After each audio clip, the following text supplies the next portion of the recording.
पाहिजे, झालाच पाहिजे, झालाच पाहिजे. 1949चा बुद्धगया ऍक्ट कॅन्सल झालाच पाहिजे, झालाच पाहिजे, झालाच पाहिजे.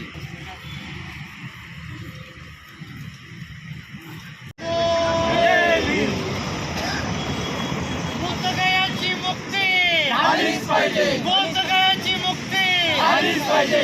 बिहार शासनाला धडा, शिकवलंच पाहिजे. बिहार शासनाला धडा.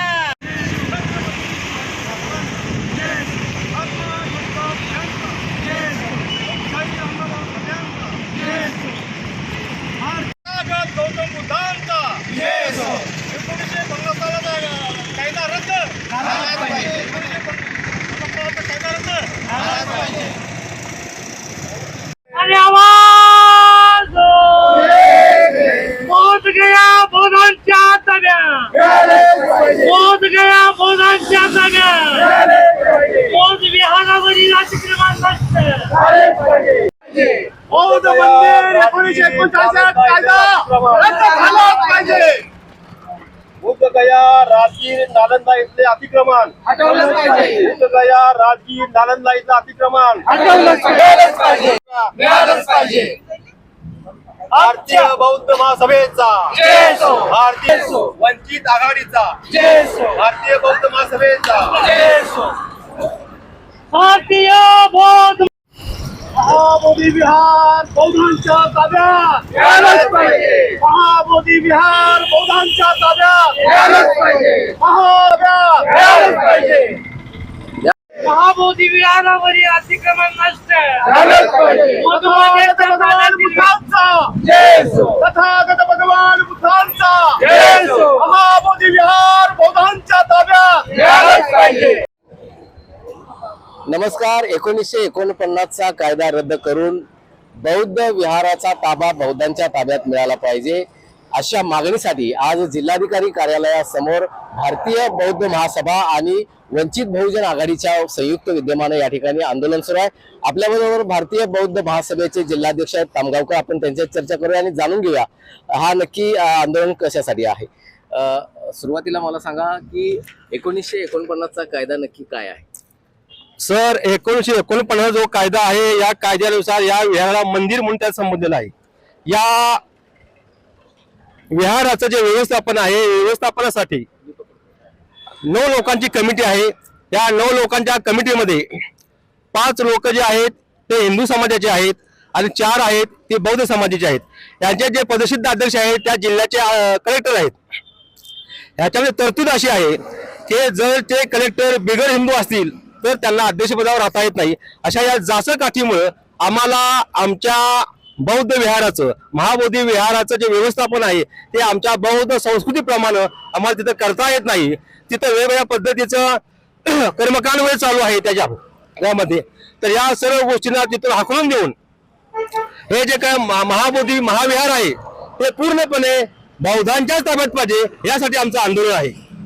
या बौद्ध विहाराला परदेशातून बऱ्याच देणग्या मिळतात, परंतु या देणग्या या बौद्ध विहाराच्या विकासासाठी किंवा या देशामध्ये बौद्ध धर्माचा प्रचार आणि प्रसार करण्यासाठी किंवा इतर ठिकाणी विहार बनण्यासाठी याचा उपयोग न होता तो वेगळ्या पद्धतीने तो निधी तिकडे फिरवला जातो. यासाठी हे आमचं आंदोलन आहे. तर तो जो निधी मिळतो तो संपूर्ण निधी हा बौद्ध समाजाच्या विकासासाठी, बौद्ध समाजासाठी कॉलेज, बौद्ध समाजासाठी हॉस्टेल, बौद्ध समाजासाठी इतर ज्या काही हॉस्पिटल असतील, क्रीडांगण असतील या सर्वांसाठी तो खर्च झाला पाहिजे अशी आमची प्रामुख्याने मागणी आहे. या आंदोलनामध्ये भारतीय बौद्ध महासभेचे राष्ट्रीय कार्याध्यक्ष आदरणीय भीमराव यशवंत आंबेडकर यांच्या नेतृत्वाखाली गेले 2 वर्ष झालं हे आंदोलन चालू आहे. गेल्या महिन्यामध्ये स्वतः भीमराव आंबेडकर, डॉक्टर बाबासाहेब आंबेडकरचे नातू आणि भारतीय बौद्ध महासभेचे राष्ट्रीय कार्याध्यक्ष स्वतः बुद्ध येथे जाऊन 1 दिवसाचे लाक्षणिक उपोषण करून त्याला आलेले आहेत. संपूर्ण भारतभर त्यांच्या नेतृत्वाखाली भारतीय बौद्ध महासभा आणि वंचित बहुजन आघाडी या दोन्ही संघटनेच्या माध्यमातून जिल्हाधिकारी यांच्या कार्यालयावर आम्ही निवेदन देत आहोत.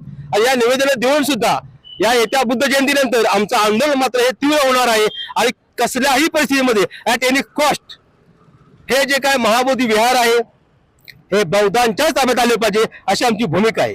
फक्त महाबोधी विहाराबाबतच हा तुमचा आंदोलन आहे की संपूर्ण भारतभरात. महाबोधी महावीराबरोबर हा मुख्य आमचा मुद्दा आहे. त्याचबरोबर नालंदा असेल, श्रावस्ती असेल या ठिकाणी जो हस्तक्षेप आहे तो हस्तक्षेप देखील दूर होऊन हा पूर्णपणे बनतेजी आणि बौद्ध समाजाचे प्रतिनिधी यांच्या ताब्यातच ते व्यवस्थापन आलं पाहिजे असं आमचं आंदोलन आहे. आपल्याबरोबर आता वंचित बहुजन आघाडीचे सांगली शहर जिल्हाध्यक्ष आहेत मोरे, त्यांच्या प्रतिक्रिया याबाबत काय आपण जाणून घेऊया. काय नक्की माहिती इतर समाजामध्ये ख्रिश्चन असतील किंवा मुस्लिम असतील या धर्मस्थळांवर जो ताबा आहे तो त्या समाजातील आहे, पण बौद्ध विहारांच्या बाबतीत असा निर्णय का घेतला जातो? बौद्ध धर्म हा शांततेचं प्रतीक आहे, त्यामुळे अतिक्रमण कुठं बौद्ध धर्म करत नाही.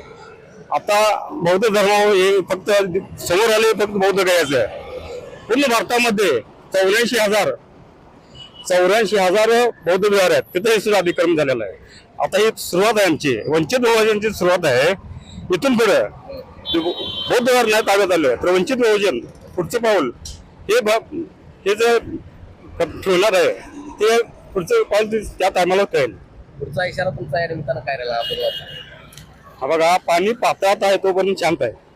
पाणी पात्रा बाहेर गेलं ते तुमच्याही ताब्यात तुमच्या बी ह्यात राहणार नाही आणि आमच्या बी ह्याच्यात राहणार नाही. ते पुढचं ते खरंच कळेल.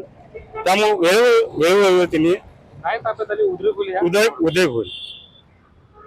शासनानं त्वरित याबद्दलचा कायदा हा 1950चा कायदा मागे घ्यावा आणि महाबौद्ध विहार हे बौद्धांच्या ताब्यात द्यावं. अन्यथा जोपर्यंत नदी पात्रात पाणी आहे तोपर्यंत नदी शांत असते, पण ज्यावेळी नदी पात्राबाहेर पडते तेव्हा खूप हाहाकार माजला जातो असा इशारा या निमित्तानं सूचक इशारा या निमित्तानं देण्यात आलेला आहे. मोहन राजमाने, नवराष्ट्र न्यूज साठी सांगली.